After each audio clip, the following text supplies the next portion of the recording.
Hey guys, how we doing? Welcome to another edition of the Soccer Family Zone. Coach Baptiste here. Today we'll be talking about the top 3 things that you need to do in order to become a professional soccer player.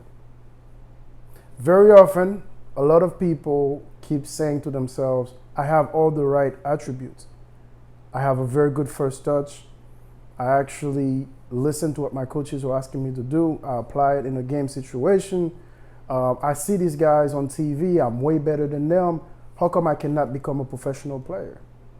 Well, what you fail to understand is that at the end of the day, a lot of these guys that you see on TV, they have adopted 3 main things that we will be discussing today.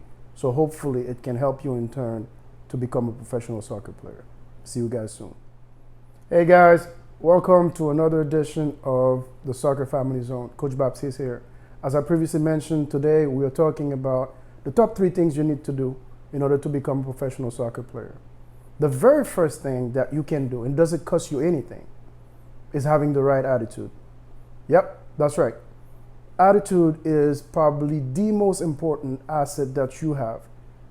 Perhaps you were born differently, perhaps you've had a lot of challenges in your life, but at the end of the day, the way you take on information, the way you react to things, the way you decide to carry yourself goes a long way into the deciding factors of whether or not you're going to be a professional player. What do I mean by that?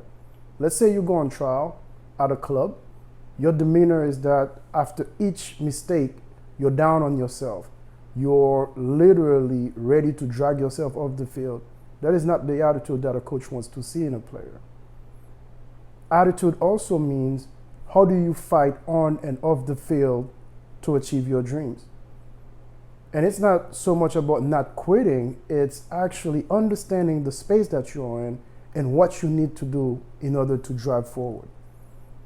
There is no one that ever promised you that it was going to be an easy journey to become a professional soccer player. Think about it this way. You have millions of people playing soccer around the globe, perhaps some in your age bracket, and all of a sudden you think, okay, well, because I have the skill set, I'm going to beat out everybody else. No, it's going to take something extra. So that little extra, it starts with having the right attitude.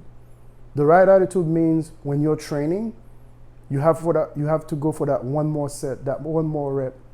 When you're training, it's not so much about training the same thing over and over, but it's having the right training that goes along with the position you play and the type of team you eventually hope you can make to become a professional player, meaning make the roster.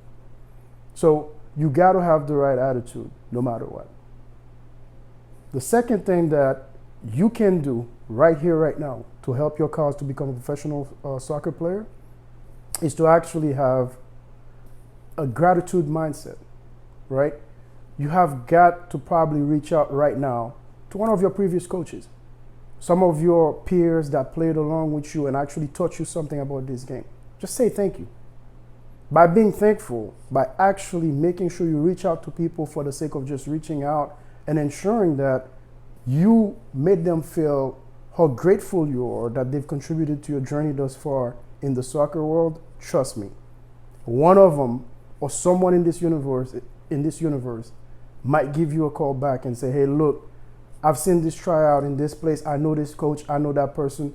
How about I put in a word for you? You go out there and you ball out, and that's the opportunity you might have needed all along.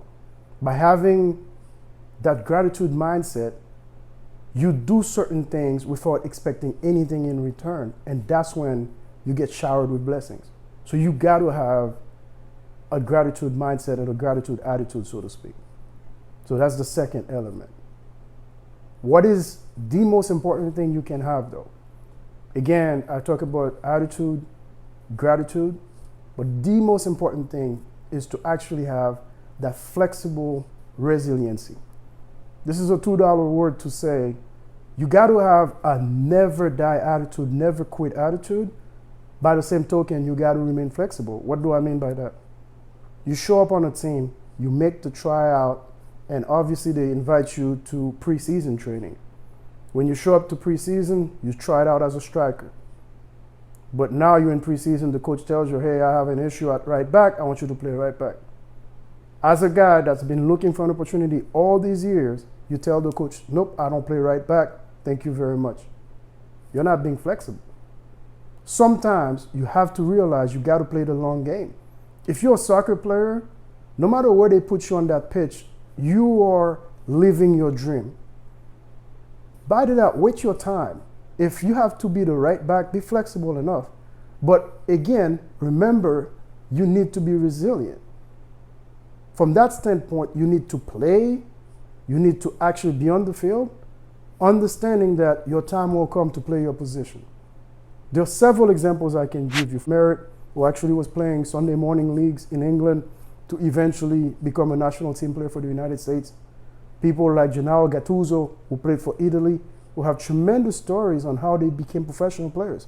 We can go to Brazil. Almost every other Brazilian that you see on the world stage, whether it's Neymar or Ronaldo, all these other guys, the Brazilian Ronaldo, they've had quite a journey.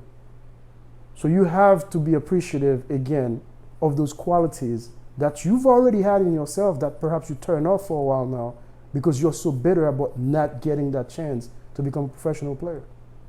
So I'm hoping that you can fix your attitude about it and you can start being more thankful to those around you that have contributed to your growth as a soccer player. But ultimately, remember, you need to be flexible when you need to, but you never, ever quit on the dream. That's the part where you need to be resilient.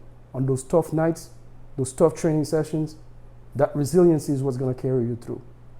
You probably thought we were going to talk about tactics. I was going to tell you about your first touch and everything else. Look, you already have that. You've got what it takes already physically, tactically, and technically to become a professional player. What I need you to start working on more is the mental aspect of the game. This is Coach Baptiste. You are watching the Soccer Fan Zone. As usual, it's a pleasure coming into your home. Until next time.